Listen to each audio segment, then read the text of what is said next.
ये आडंबर वाली भक्ति से तो कुछ भी नहीं होगा, और बंधन बनते चले जाएंगे और जाल बनते चले जाएंगे, जीवन में परिवर्तन नहीं आएगा। और आप तो देख रहे हैं, अगर बाहर की पूजा से कुछ होता तो आप लोग तो साक्षात गंगा के किनारे में हैं, सब लोग को तुरंत मुक्ति मिल जाती। गंगे तो दर्शनार्थ मुक्ति, गंगा के दर्शन मात्र से मुक्ति हो जाती है, ऐसा मानते हैं लोग। लेकिन ऐसा होता तो गंगा के आप किनारे हैं, गंगा में जितने जीव हैं सब तुरंत मुक्त हो जाते। मुक्ति गंगा में रहने से या गंगा के किनारे बैठने से नहीं मिलती, मुक्ति मिलती है मन के विकारों को मिटाने से, मुक्ति मिलती है जीवन के दोषों को मिटाने से, मुक्ति मिलती है मन को निर्मल करने से। अगर आपने मन को निर्मल किया है वही मुक्ति की अवस्था है। कोई जरूरी नहीं कि आप केदारनाथ में जाके बैठे तो मुक्ति मिलेगी। हाँ, ये बात है कि वो जगह अच्छी है, पवित्र है, साधना के लायक है, शायद वहां आपको वातावरण भी ऐसा मिल जाए कि आप ध्यान कर सकें। लेकिन सिर्फ जगह अच्छी होने से मुक्ति नहीं मिलेगी, आपकी तैयारी भी होनी चाहिए, आपका मन भी वैसा होना चाहिए, आपके जीवन में भी वो प्यास होनी चाहिए कि हमें मुक्ति के मार्ग तक जाना है। तो मैंने कहा कि सत्संग में आप हैं तो सत्संग को साधारण मत समझिए। भगवान कृष्ण ने गीता का संदेश अर्जुन को अकेले सुना दिया, वो नहीं देखे कि कौन है नहीं है, कितनी भीड़ है। श्रोता एक ही हो लेकिन वो अर्जुन जैसा हो, सुनने वाला हो। बहुत भीड़ लगा दी है और सब आपस में ही वार्तालाप कर रहे हैं तो समझना वो सत्संग में व्यवधान आप कर रहे हैं। और संतों ने कहा है कि जैसे पहले के राक्षस होते थे तो यज्ञ विध्वंस कर देते थे, सत्संग में विध्वंस पैदा करते थे। अगर आज आपके द्वारा ये भूल हो गई तो आपको वही पाप लगेगा जो राक्षसों को लगता था। इसलिए कभी भी सत्संग में जाइए, शांति से जिज्ञासा से बैठिए कि हमें 10 मिनट ही अगर समय है 10 मिनट ही बैठेंगे, जबरदस्ती मत बैठिए। अगर आपके पास पर्याप्त समय है, श्रद्धा है, आप 2 घंटे बैठिए। लेकिन अगर लग रहा है कि नहीं हमें 10 मिनट बैठना है, शांति से बैठिए, साधक की भांति बैठिए, अपनी दृष्टि वक्ता की तरफ रखिए, चेतना एकाग्र रखिए, मन शांत रखिए और उन बातों को हृदयंगम करिए, उतारिए। और जब लगे कि हमें जाना है, शांति से चुपचाप उठ के निकल जाइए। आपके जाने और आने से किसी को व्यवधान ना हो, तब समझना आपने सत्संग में सहयोग दिया। इसलिए मैंने कहा कि संत बड़े ही बारीकी से उन लोगों को एक एक सवाल किया कि तुम स्वार्थ में प्रार्थना कर लिए, तुमने स्वार्थ में भगवान को घूस देने का वचन दे दिया और अब जब जहाज किनारे लग गया तो तुम्हारी प्रार्थनाएं रुक गई। तुमने जो लड्डू के वादे किए थे लड्डू भूल गए। अब तुम सब सोच रहे हो कि अब क्या चढ़ाना, अब तो किनारे लग गए। जैसे कई बार कोई आदमी कहीं फंस गया विषम परिस्थिति में तो भगवान से बड़ी बड़ी प्रार्थनाएं करता है कि प्रभु मुझे बचा लो।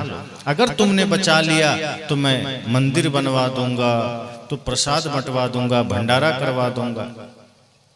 एक आदमी पेड़ पर किसी तरह चढ़ गया। अब ऊपर चढ़ तो गया जैसे तैसे, लेकिन ऊपर से जब नीचे देखा तो उसके तो हड्डी कांपने लगी। अब उतरेंगे कैसे, जैसे तैसे तो चढ़ गए। अब ऊपर से नीचे देखते ही घबराहट हो गई।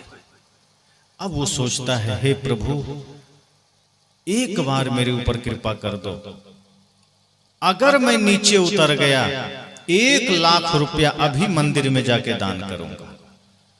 अब आदमी को क्या लगता है कि मैंने भगवान से प्रार्थना की और थोड़ा हिम्मत किया कि अगर भगवान को मैंने 1 लाख का वचन दिया है तो हो सकता है मुझे कुछ नहीं होगा, मैं उतर जाऊंगा। तो धीरे धीरे प्रयास किया, हिम्मत आई क्योंकि लगा भगवान बचा लेंगे। अपना ही आत्मविश्वास जगा भगवान के नाम पर, भगवान तो क्या ही बचाएंगे। तो फिर धीरे धीरे वो नीचे आया।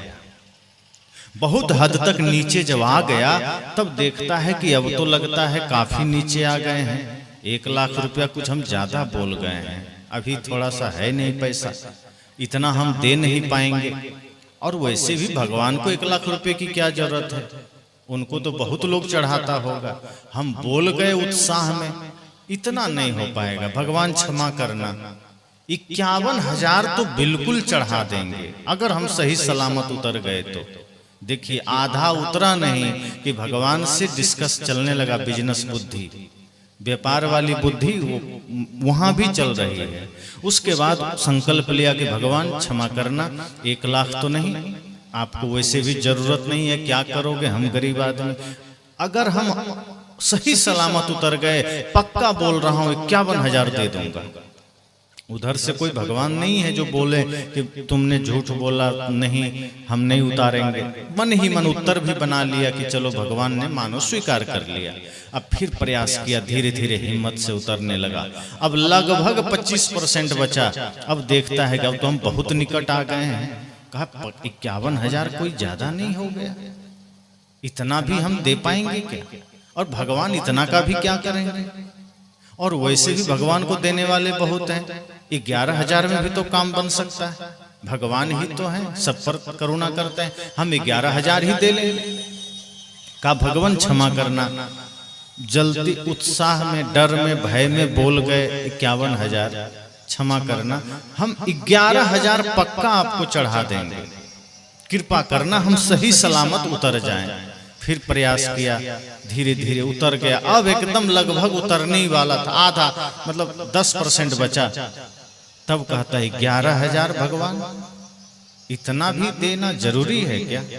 1100 रुपया तो मैं बिल्कुल आपको दे दूंगा, ये 11,000 भी क्या लेना, क्या करना, आपको क्या जरूरत है? 1100 रुपया मैं दे दूंगा। अब जानता है आप गिरेंगे भी तो हाथ पैर थोड़ा सा टूटेगा, मरेंगे तो बिल्कुल भी नहीं, इसलिए रिस्क नहीं लिया। 11,000 की जगह 1100 रुपया उसने वचन दिया कि कहीं ऐसा ना हो कि हम बोल दें कुछ नहीं देंगे और हाथ पैर टूट जाए। तो उसने सोचा 1100 रुपया तो दे ही देंगे भगवान, ताकि भगवान भी 1100 के लालच में हमको बचा ले।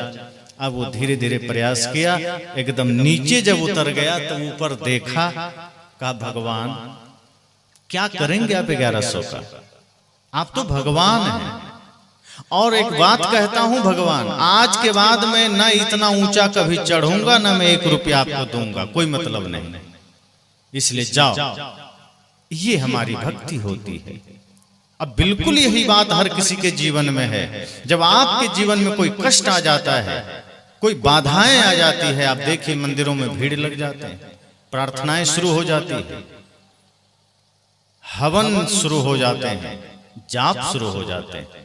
तभी तो सदगुरु कबीर कहते हैं, दुख में सुमिरन सब करे, सुख में करे न कोई। जो सुख में सुमिरन करे तो दुख काहे को होए।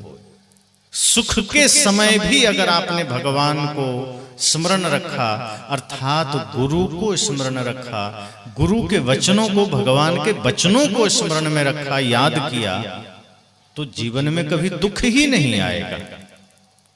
लेकिन दुख की घड़ी में हम गुरु का, भगवान का नाम जपते हैं, और जब सब कुछ सही हमारे जीवन में चलता है तो हम फिल्मी गाना जपते हैं। फिर वहां भगवान का नाम नहीं जपते, फिर वहां धर्म से मतलब नहीं होता।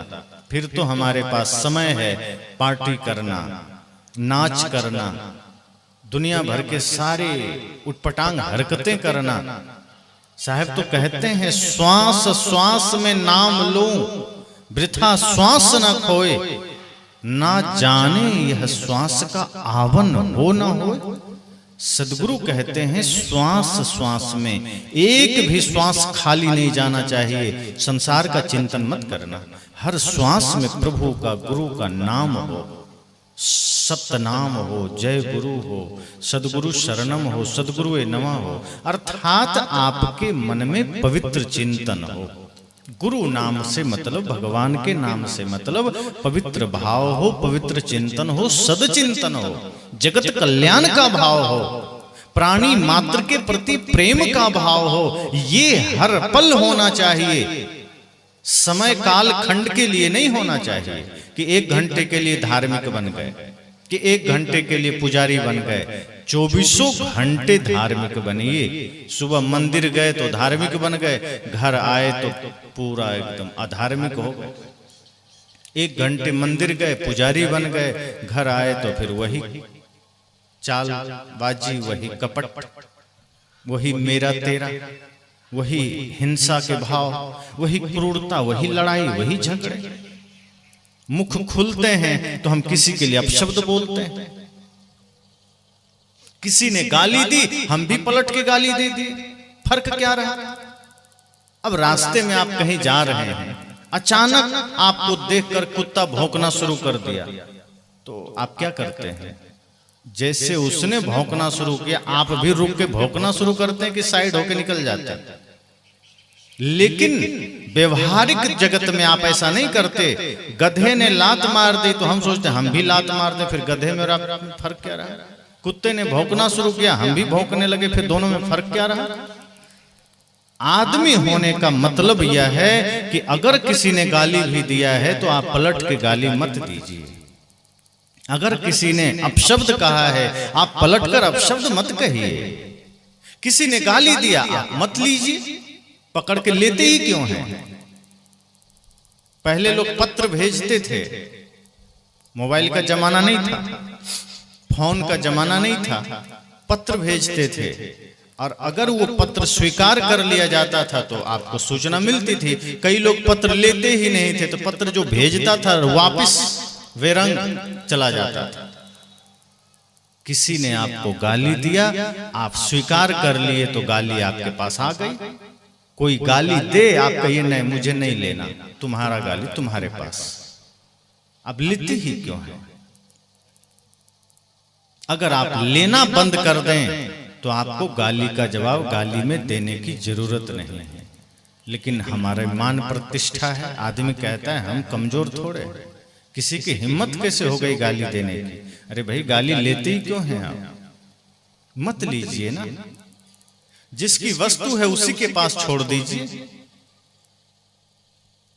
और कोई गाली भी देता है तो वो गाली आपको लगती नहीं है, वो आप लगा लेते हैं।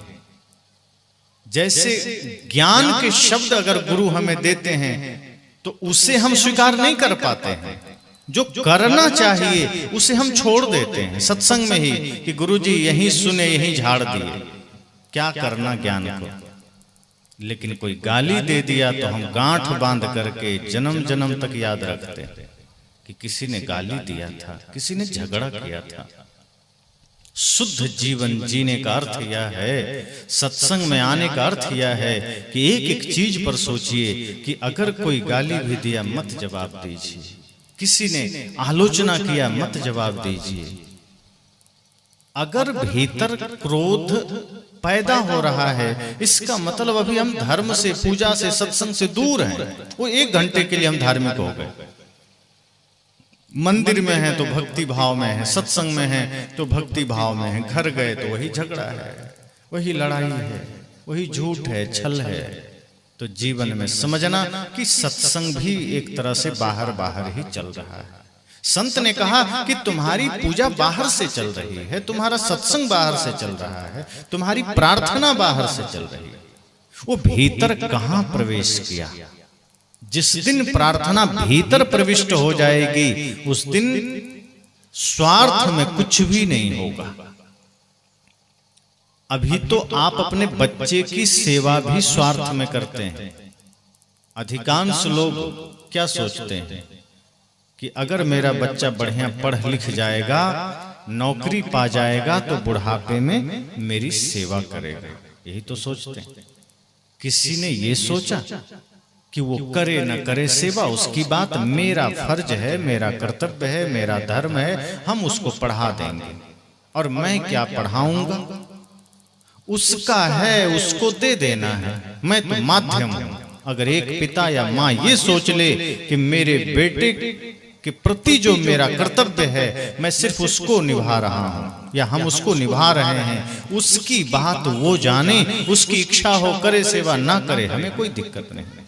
जिस दिन आपने निस्वार्थ भाव से सेवा किया वो सेवा कभी भी विफल नहीं जाएगी। फिर बुढ़ापे में आपको रोना नहीं पड़ेगा।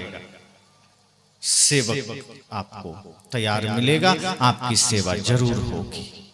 द्वार पर कोई भिक्षुक आया, आपने दान दिया और आपने सोच लिया भगवान देखो मैंने दान किया, इसका बढ़िया फल मुझे मिल जाए, अगर ये कामना कर लिया वो दान का फल वहीं खत्म हो गया।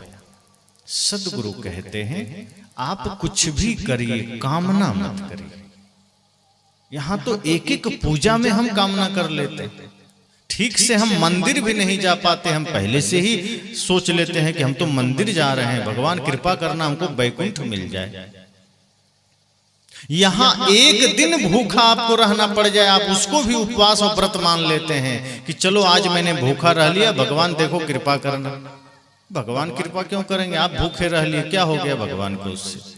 क्या उनको कोई लाभ मिल गया भगवान को जो आपको आशीर्वाद दे देंगे? कितने जानवर 5-5 दिन भूखे रह जाते हैं, क्या सबको कृपा बरस जाएगी? कोई जानवर नहीं कहता मैं व्रत रहा हूं, मैं उपवास रहा हूं।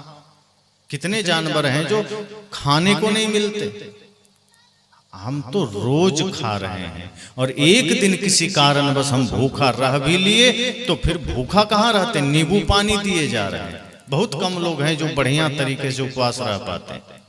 कई लोग तो उपवास के नाम पर सिर्फ नमक का भोजन त्याग करते हैं, फल इतना खा लेते हैं कि 4 दिन ना खाए तो नहीं पचेगा, चलता रहेगा, लेकिन नाम हो जाएगा हमने व्रत कर लिया, हमने उपवास कर लिया।